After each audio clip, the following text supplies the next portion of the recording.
Hi friends, இன்றைக்கி pasta நான் பண்ண போகிறதில்ல. என்னோடய ஃபஸ்ட்டு பொண்ணு தான் பண்ண போகிறாங்க. எப்படி பண்ணுறாங்கன்னு பார்க்கலாம் வாங்க.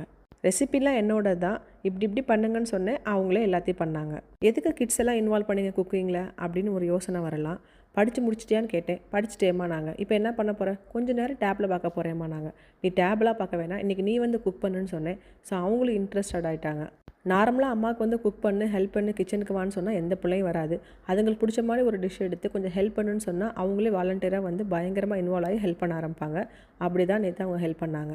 படித்து முடிச்சுட்டு இல்லை வேறு சப்ஜெக்ட் எடு அப்படி சொன்னாவே இப்போ இருக்க பிள்ளைங்க கடுப்பாயிடுறாங்க.